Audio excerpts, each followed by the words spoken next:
And we are live. What is going on, ladies and gentlemen? Welcome back to Beyond the 90. We've been away. We've had a bit of break from the football stuff because it's been a lot of football. It's going to be a lot of football again. But again, fantastic guest, one of the OGs of the channel and one of the first guests we've ever had, or first guest we had on the channel. We've got Lewis with us. Big up, Lewis. How are you doing, my friend? All good. Great to be back and great to be done with the fucking international break as well. I hate this. Every month it kills our content, it kills our momentum. But we're back. And it's a long slog now until March as well. So it's just going to be weekly football. We can forget and stop pretending we care about international football. And yeah, we're back to basics. We're back to what really matters. Club football, Leicester City, Chelsea, as always. Looking forward to getting straight back into the tough games. Let's get into it. It's going to be a tough game again. Well, we'll get into that in a little bit. Obviously, since you last came on the channel, man, a lot of stuff has happened. I think you came on for the preview for the FA Cup.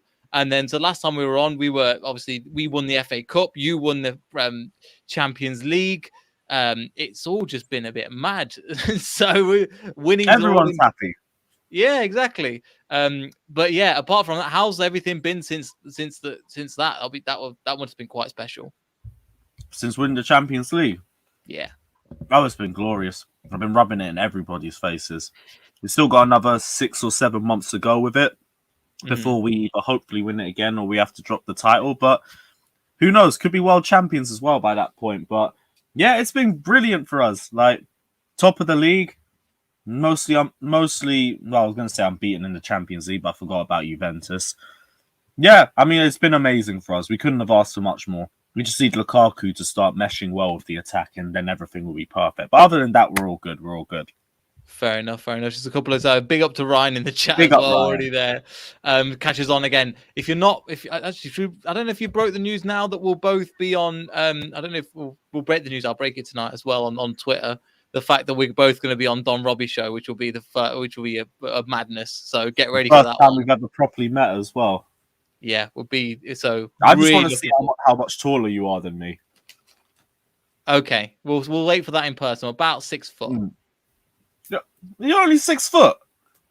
I thought you were okay. Fair enough. Then it's not that big of a difference. I thought you were like 6'4" or something like that, and I was just going to be looking up at the heavens. Nah, I'm about Robbie's height. Fair enough. I'm about Robbie's height. Yeah, okay, then it's just like, yeah, it's nothing that deep then. But yeah, it'll be good to see you for the first time anyway. Yeah, no, we're really looking forward to it. So yeah, but exclusive one there. Apart from that, we'll come back into that. Obviously, international break. Is there any players that have come back for you that are going to be on the injury bench or anybody? Especially now, it's like at the moment, there's all this kind of like, well, it was supposed to be for the Man City game with like players that's supposed to be out for like quarantining and that. Anything of that of the sort? I'm not too sure about Thiago Silva. I don't think he went out for international duty. Reece James had a bit of a scare against Albania, but I think it was just a scare and he'll be back. Other than that, I don't think there's much. I don't think there's anything really to worry about. Okay. I heard there was something from Lukaku. Did he pick up a knock or something on international duty? Again, you're like me. I don't really watch international football, so you kind of follow a little bit my team. Too sure. Like, let me just check. If I type in Lukaku's name, does anything pop up? Yeah. No, Lukaku was in training from Monday. My bad. Oh, yeah, so he might start the Leicester game. He might be on the bench. I think he's more likely to be on the bench, but there's no real injury worries for us to be scared about. Yeah, fair enough. Just another thing from Georgie as well. Looking forward to giving Chilwell warm welcome back to KB. We've discussed this a load of times, but we might as well get into the RX players over to you. Ben Chilwell, how's he been for you? I know Alonso's been overtaking him in terms of the pecking order under Tuchel, but how's he been overall? Yeah, Alonso was overtaking him towards the start of this season, but Chilwell's regained his position in the last few games, and he's also added a much more deadlier goal-scoring touch. I think he scored 3 games in a row for us before the international break, and he's been excellent for us this season. Like, I say the same thing for him that I'd say for basically every defender that we've had. Barely put a foot wrong. Like, he's improved levels going forward, and he was already great going forward anyway. I've always said he was more dynamic than anything Alonso brought to the table. And even off from last season's performances, he's just continued to grow on it. Like, I'm not too sure why he didn't start at the start of the season. There was people talking about mental health potentially, or maybe he wasn't or I think Tuchel hinted that he wasn't happy with his lack of game time in the Euros, and I think Tuchel wanted to work with him on that first. But Alonso was always holding that position. He was never going to be taking it permanently. Like, Alonso's there, and his form was good enough that, you know what, you can't really bench him when he's playing that well. Otherwise, it creates disharmony in the dressing room. But in terms of the player, like, Ben Chilwell's always been levels clear of him. I don't even think there's a debate between the two of them. I think it's personally insulting that there is a debate. But yeah, Ben Chilwell's been perfect for us. Would you say he's been a 50 million signing? Still not there just yet. But if he's here for about 5-6 years and he stat pads a bunch of trophies, he will have lived up to that price tag regardless. So I always followed the Jose Mourinho method. Judge the player when he leaves the club, and he's barely put a foot wrong for us so far. Fair enough. Because I go a lot of that. Because I remember when he played against us. What was it about this time last year when we were playing under Frank Lampard? Obviously, very, very literally seems like ages ago. A, because of COVID, and B, because again, it just seems like that team was so deflated of confidence, and now Tuchel's come in and just completely changed it. And it could have changed this season, but it just looks like he's just took some momentum and carried on with it this season. Yeah, because when we played, that was Lampard's last game, and there was a problem with James as well as Chilwell, because I don't know if you remember for the Boxing Day game where we got embarrassed by Arsenal, Chilwell and James both got dragged into the lineup when they were both injured, and neither of them recaptured their form for months because of it. Like, Reece James at that point was the best right back in the league for me. I was saying he was better than Trent, Cancelo, whoever one you put on the table. On form, Reece James was clear of them. He played him injured. He got given the runaround by Kieran Tierney, and he didn't recapture his form until probably the Champions League final or around that period. Like, we never saw the same Reece James. Ben Chilwell as well. Like, he got back to form a bit earlier than Reece James at least. But even then, like, after that Arsenal game, he just poor performances left, right, and centre. And it was because he got brought back too early. And you guys got the benefit of that because, again, you had to deal with 2 injured fullbacks in that game. And that's before the shoddy tactics by Lampard too. But that Ben Chilwell was more of a false image. Like, that's not the Ben Chilwell we're used to. Like, we've only seen that run of bad form from him, and that's it. Other than that, he's been a very consistent player for us. Fair enough. And apart from that, obviously under Tuchel, is it just been? I know I remember I was on Seamus FC when it was like, oh, I'm not sure if he's going to live up to the levels because any manager could have a good bounce. He's just continued to ride that from strength to strength as pretty much he's even arguably got even stronger this season than he was last season. I know they got Lukaku, but even then, it's literally just starters you mean to go on, and he just hasn't dropped the standards. Like, I'm sitting here. I'm kind of waiting for something to be a bit annoyed by, but I'm not. Like, the worst we've had from Tuchel was the 3-5-2 against Manchester City. And even then, I understand what he was trying to do. The only problem was we didn't really have a connector from the midfield to the attack. That's a tactical error. That's not something I'm going to sit there and get at Tuchel for. These mistakes happen. He isn't perfect. But he's as close to fucking perfection as we're going to get. Like, I'm sitting there looking at this guy, and the one thing I love about him is he's not stubborn at all. Like, we've had Conte, we've had Sarri, we've had Lampard, so many stubborn managers who they have a plan A and they're not changing it. In game, if there's a mistake, if things aren't working, these managers will wait till 75, 80 minutes before they make their substitution. Thomas Tuchel's making his subs at halftime. He's making his subs as soon as he sees a problem.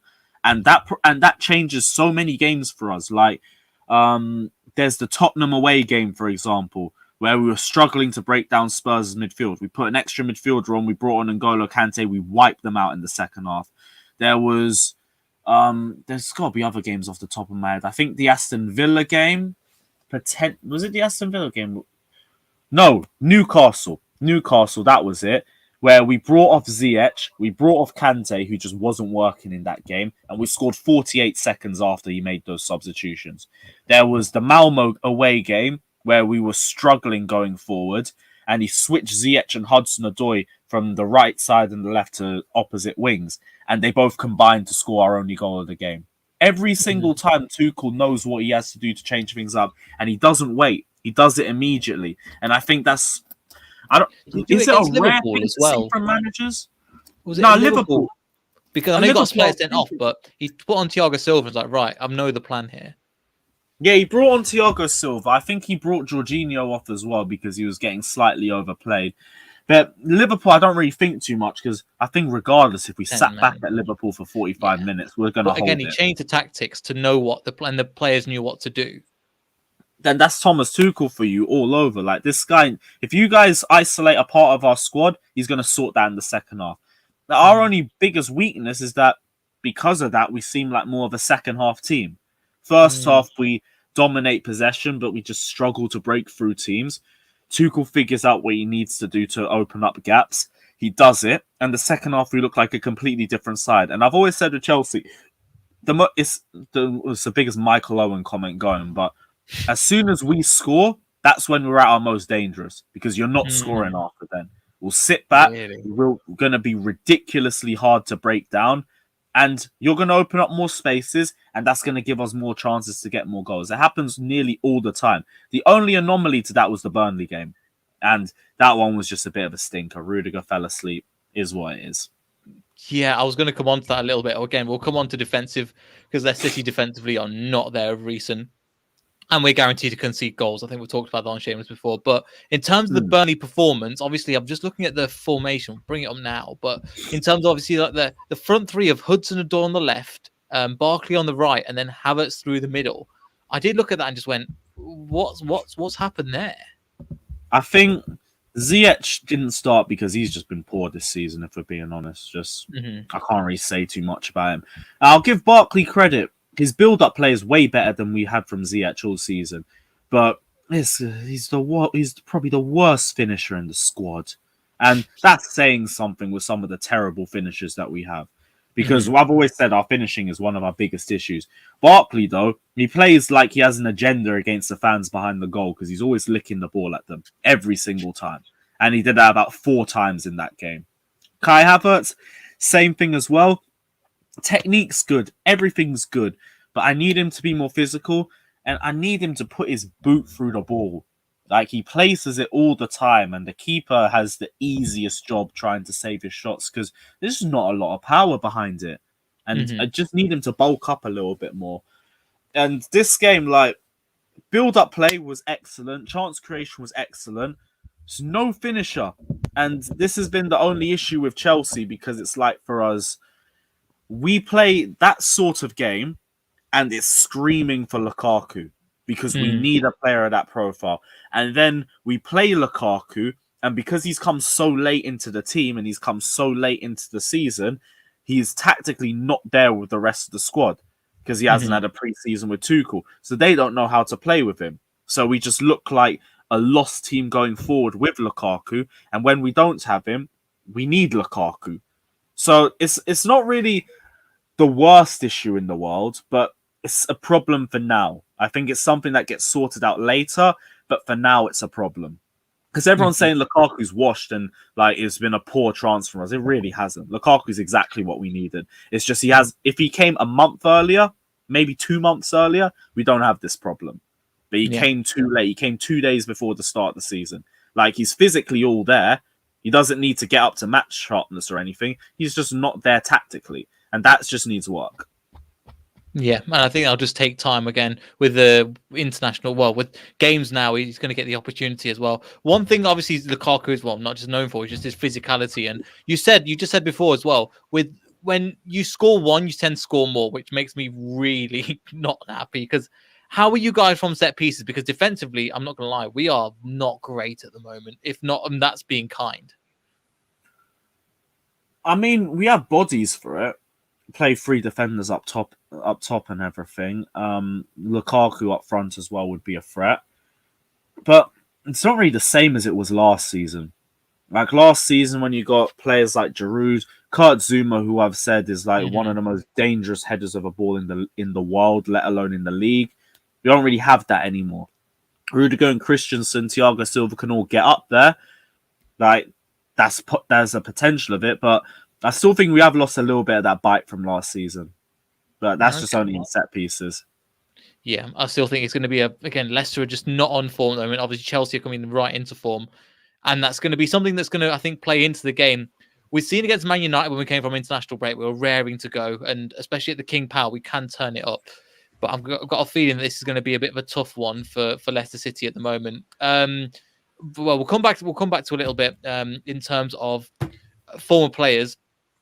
N'Golo Kante, we know how we love him. We absolutely love him. But however, how have you found him? How's he been? Because we love him here.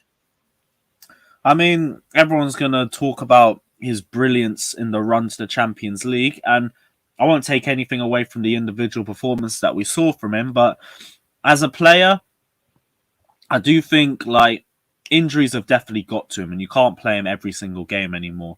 First few years we had him, he literally played every game of the season, and that was kind of to our detriment. Now, we overplayed him to death. We played him in some really unnecessary games. And because of that, both years under Lampard, he was just hella injury prone. I feel like he's only just starting to get back into the swing of things now. But he needs to be used a bit more sparingly. And with Kante, like, he suits open games.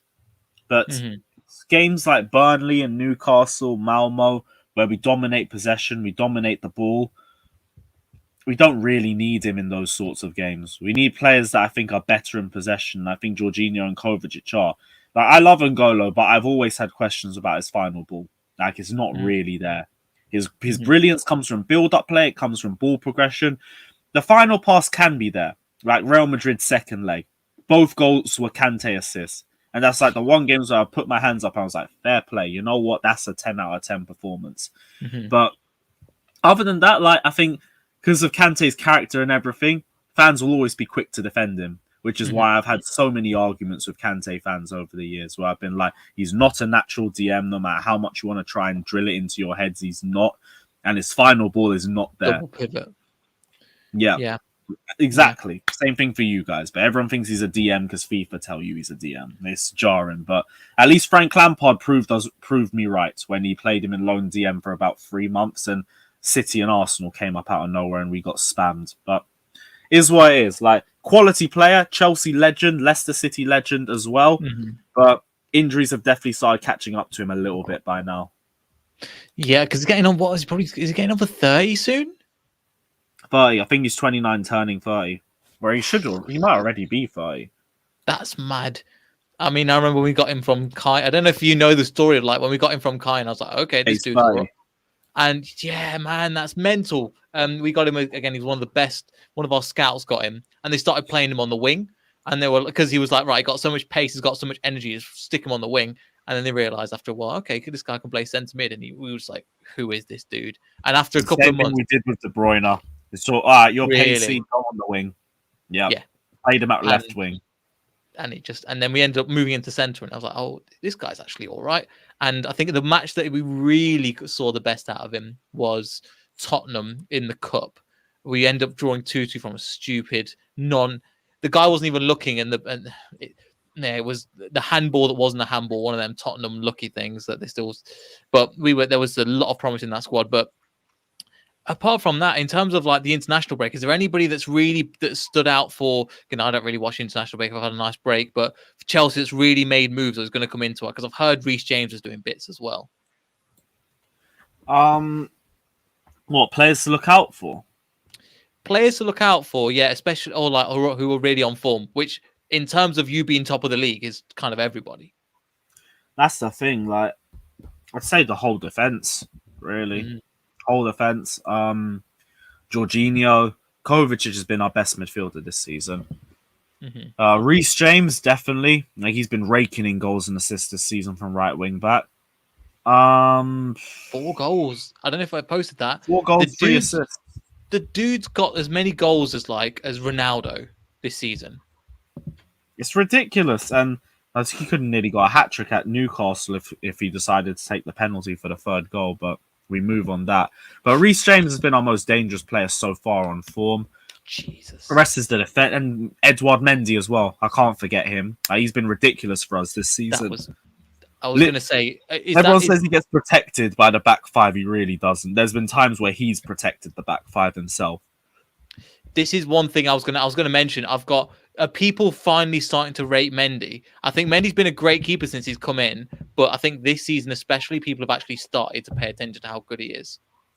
Yeah, I think it is, and it's about damn time as well, personally, because like last season under Lampard, he was really good, but then also it was a case of the bar was literally on the floor after Kepa's season. Like we celebrated him catching the ball from a cross in his first game.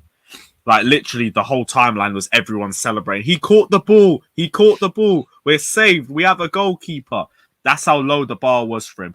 So the good thing is he had the perfect atmosphere to grow at. Everyone was going to be supportive of him. He literally just had a hologram in goal for a year.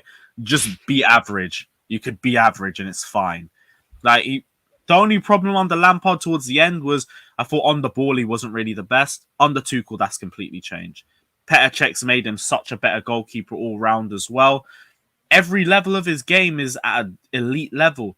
Positioning, reflexes, his size is his own strength in itself. Like set pieces are impossible with this guy. He just catches every single one of them.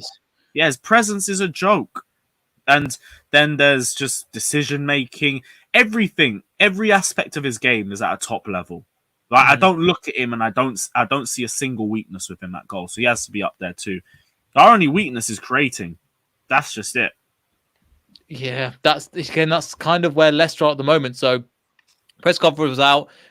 Yuri Tillemans is missing, who's a massive person for us. So that midfield, and really, again, probably Wilfred and Diddy, and I don't know who's going to play in them in that. Probably Kieran Dewsbury Hall, maybe for us. But well, what have you thought of as an opposition? What have you thought of Leicester? Obviously, we've not had the greatest to start of the season. We've kind of filled you in, but are you looking for a challenge coming to the King Power? Because again, I think Leicester and Chelsea fans, obviously after the Hazard goal, after Kante and stuff like that, I think there's a lot of, I won't say similarities, but there's not a rivalry like there is between other clubs. I wouldn't really say that either, to be fair. I think maybe if you speak to older fans, they'll start talking about issues from the 90s and the 80s, because I've heard that in the past. I'm sure some fans will still hold their gripes about it. But in terms of me, ever since 15-16, I've low-key had a soft spot for Leicester. Do like seeing you guys do well and everything like that, because there's good memories with the Hazard goal. And yeah, it's like, well, I'd say it's like Man City, but it's like not really. Like I still don't really fuck with Man City, but I don't really care either. Like when we lost 6-0 to City, I was just sitting there like, thank God this was City and not Liverpool or United or Arsenal. Exactly, you never live that shit down.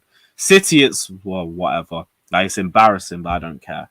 You guys, the same thing where it's like, I want to see the club do well. Obviously not better than us, but I enjoy watching it. Your club has literally come from the bottom to the top, and you're doing it in the right way as well. It's sustainable. Like it's really good to see from a neutral perspective. So personally, I don't really see a rivalry that's there either, but it's more just on the football pitch. Like, obviously, we'd be competing for top 4 and everything like that. For 90 minutes, that all goes out the window in terms of like we're all getting behind our team or whatever. And I think that's the case. And just sorry, what do you think you'll focus on this year? Do you think you'll go for the Champions League? Do you think you'll go for the Premier League? Do you think Tuchel's got the well? Is he going to try and go for both? Yeah, like he's going to go for whatever's there. Club World Cup's coming first. Then there's Premier League or the Champions League or both. It just depends on who we face and however far we go. But literally, I think we're just going to go for everything that we can do right now. We're still in all competitions. Could get the Carabao Cup, FA Cup potentially. Like everything's there. Everything's there for us. And what do you think? What do you think? Obviously, we're in the Champions League. Do you think he'll try and retain that, or do you think he'll try and go for the Premier League? Because obviously, with the squad you've got and the manager you've got, that's probably the way you're looking. I think I don't know if we're prioritizing one or the other, but I do think there's going to be more of an emphasis on the Premier League. And that's only because like we've won the Champions League. Now the focus is going to be to try and win the Premier League and conquer that as well. But I think we're going to be on for both of them. It's not just going to be one or the other. Fair enough. And that's pretty much it. Is there anything else? Because again, before we end up, but no, Lewis, it's been again. We're going to try and catch. We're going to catch up in person. That's going to be really good fun. But definitely, that's going to be good. That's going to be good fun. So make sure you subscribe to Don Robbie YouTube channel as well. So I think we kick off about 11:30. It's going to be a mad early one for me, setting up from here. But anything else, Lewis, before we finish up?